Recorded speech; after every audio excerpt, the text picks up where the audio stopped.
Hey everybody, and welcome to another video on From Debtor to Better, the details of debt and how to get out. This is the book that I wrote starting in 2010, and I've updated it a little bit since then. You can get it on Amazon if you want it. It is not hard to find, but I will tell you that you don't have to have it to be a part of this book club, because our goal in 2019 is to help as many people as possible to get free of the burden of debt. And this is just one of the ways that we are working through that very thing. So I'm going to go ahead and show you something. I should have put this in the video description. Let's see, I wasn't sure which would be correct and which one wouldn't be. But see, you know, sometimes how it likes to, Facebook likes to turn things around on you, the camera. So look, I did it both directions. That's the same length. But I want you, as part of what we're doing today, I want you to go download these free worksheets, because we are going to use them today. It's bit.ly/free budget worksheets. So bit.ly/free budget worksheets. And I will put that in the description a little bit later. The gist of it is this. I want you to go through the process with me today of doing your first budget. We're going to walk through it briefly as an example and just give you the gist of how it works. So let's get started. It's not going to be complicated. It's not going to take us too long. Let's do it. Thank you, Christy, for putting that in the comments. I should have put that in the description. All right, so homework from last time, if you've been tagging along with us, is that I wanted you to sit down and come up with the latest copy of all of your bills. I wanted you to put out all the rest of the stuff, get rid of it. You don't need all the extra copies of those bills, just the most recent one. Then I said to also start thinking a little bit about your expenses and your debts, because remember, we break those out into two stacks. One is our ongoing expenses, because even though Stacy and I are 100% debt-free, I still have to pay an electric bill, a water bill, those kinds of things. And the other was the pile of the stuff that you're eventually going to get rid of, such as your mortgage, such as your car payment, such as your student loans, your credit cards, all that stuff that once you are debt-free, you never have to worry about that again. That was your homework. And the second thing that I had you to do was to just take out a blank piece of paper and sort of list out your expenses in some category that makes sense for you, some set of categories like gifts, groceries, gas, food, that kind of stuff, because there's some things that you just don't get bills for, but you know are things you need to pay, and as you develop a budget, you're going to have to account for those.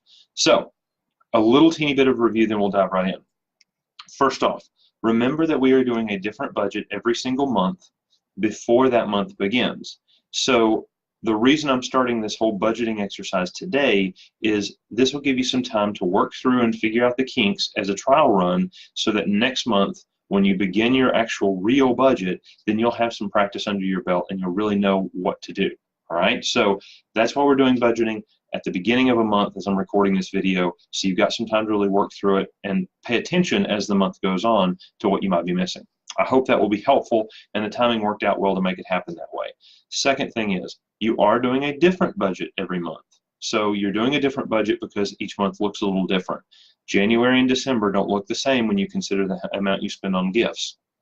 You're not going to spend the same on heating in January and February as you are in July and August, because where I live, at least, it's a heck of a lot colder in January and February than it is in July and August. So those are the considerations that tell us we need to do our budget every single month, and it's going to be different every single month.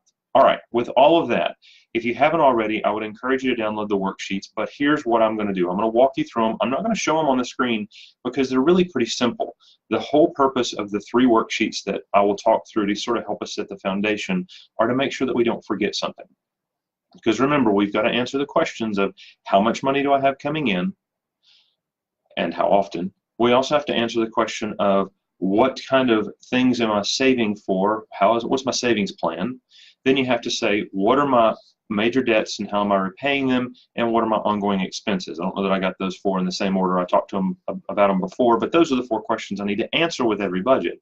So the first worksheet that I have, if you've gone to that bit.ly link and downloaded those worksheets, is the income sources worksheet. What that does is on the left-hand column, it has a ton of different things that you could possibly earn money from. Now, some people earn money from only one source. They have one job, one paycheck, they get paid once a month, Done. Super easy. Or they're on a fixed income, so they get a Social Security check or similar, and they get paid one time per month. It's super, super straightforward. Now, we're going to talk in a future video about what to do if you do get paid on a varied schedule, or maybe you're commission-based or that kind of thing. We'll talk about that in the next video, but for today, just sort of stick with me and understand we're trying to capture all of your sources of income in a way that puts them on a monthly basis. So if you get paid twice a month, then how much is your paycheck times 2? There's your monthly income. If you get paid every 2 weeks, that's not the same thing as twice a month, because you actually have 52 weeks in a year. If you get paid every 2 weeks, then you get 26 pay periods in a year, whereas if you only get paid twice a month, you get 24 pay periods in a year. So be sure to do that right, okay? I'm not going to spend a lot of time there, but put your income from all the different sources, that's why all those things are on that left first column, into a way that makes sense for you. Put that in a monthly form, meaning, again, if you get paid more than once a month, put it in something that tells you how much income you're going to have per month, and then that's your total at the bottom of that sheet. That's all there is to it. One final note about it, though, is you're looking at net income. How much are you taking home? Just like when you go fishing, the only thing you get to keep is what is your net. Okay, what you net is what you get to keep. So don't look at the number that says here's how much you earn. The government keeps some of that. Your employer keeps some of that, probably for your retirement plan for you, or insurance, or all that kind of stuff. Only look at the net income. All right, there's that worksheet. The next worksheet, people get confused by, but it's the irregular bills worksheet that I ask you to look through. And the irregular bills worksheet is purposed to make sure you don't forget one of those gotchas. Most of the stuff you'll see on there, again, the far left column is just all these different possible things that you may want to set aside money for. It's almost all taxes and insurance.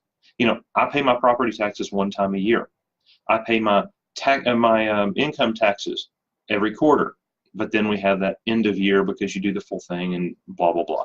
I pay my car tags one time a year, my car inspection one time a year, all that kind of stuff, my life insurance one time a year, all the things that you might think of that you don't pay every month, but that if you don't keep up with them every single month, they'll be a got you.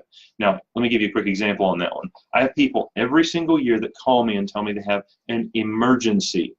And that emergency is they got their property tax bill and it's $1,000 and they don't know where to come up with $1,000. But they've lived in that same house for 20 years. It's not an emergency, it's poor planning. So that's what this worksheet is all about. The only thing I want you to do with that one is look down that column and just think about any type of expenses that you incur, bills that you get, that kind of thing, that you don't have to pay every single month.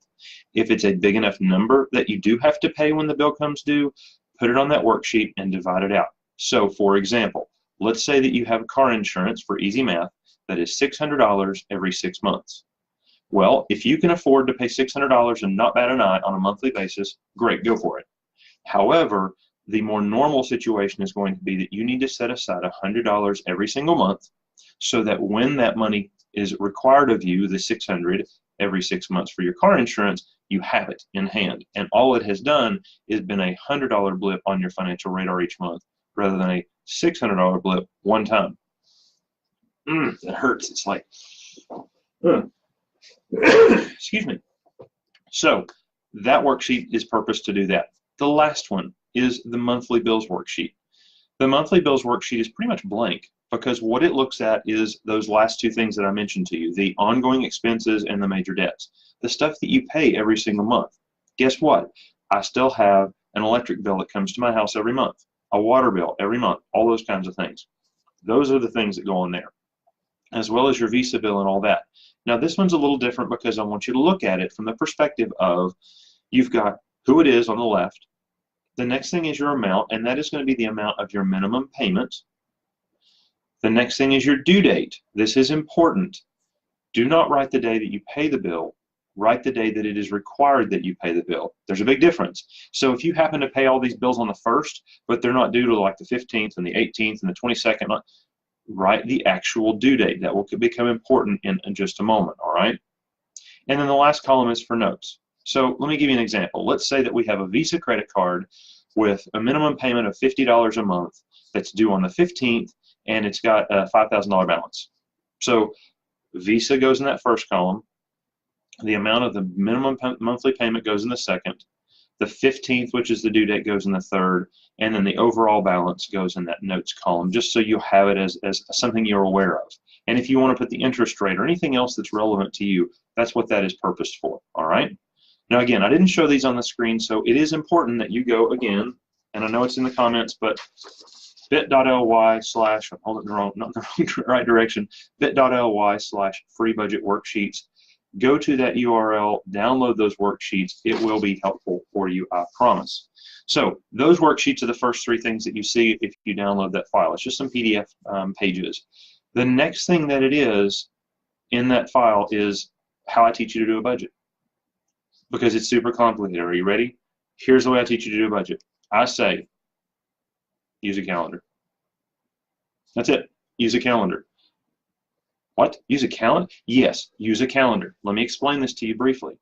I want you to sit down and look at a calendar. First off, you know how to read one. Everybody does. There's no confusion to that. You know exactly how it works. It also, you can usually get them for free. It has these nice little blocks and all that kind of good stuff. And what I want you to do is, with the worksheets, that you fill it out. Hang on, let me see here. .ly slash free budget worksheets.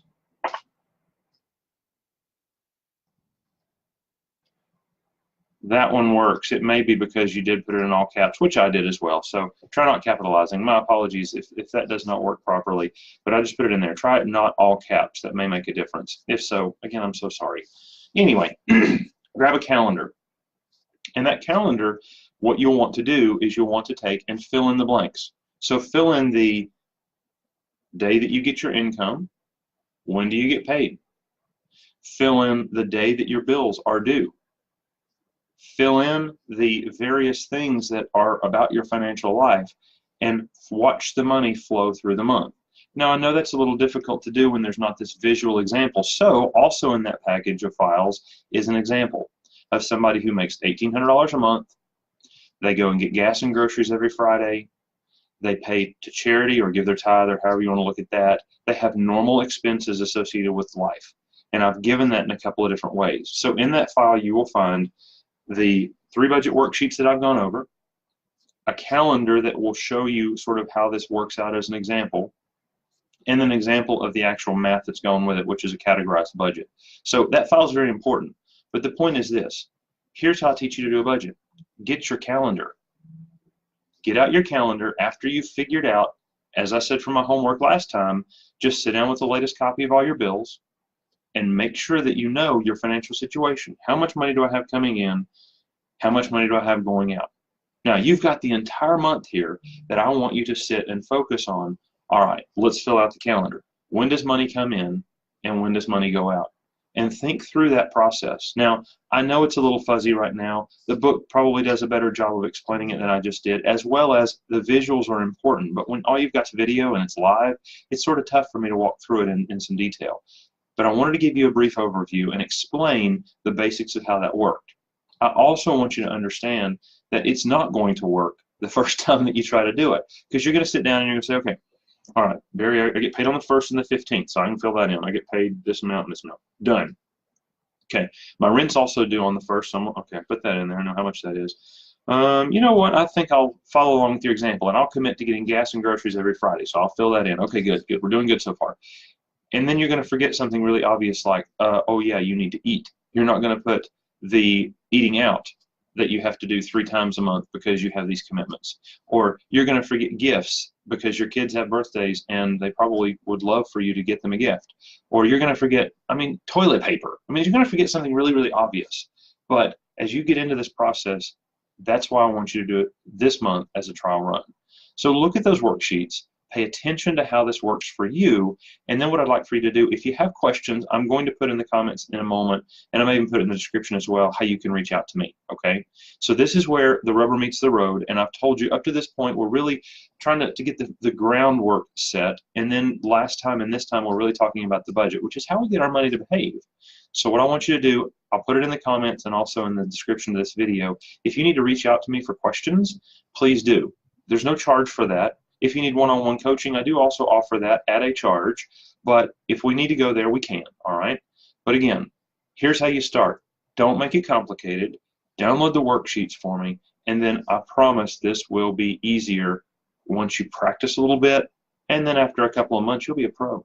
Stacy and I have been doing this now, and I mentioned it before, for 15 plus years, and guess what? We are really, really on a well-oiled system here. We've got this down. It is not difficult. It's not something we even have to worry about anymore because we know how it works and how to do it.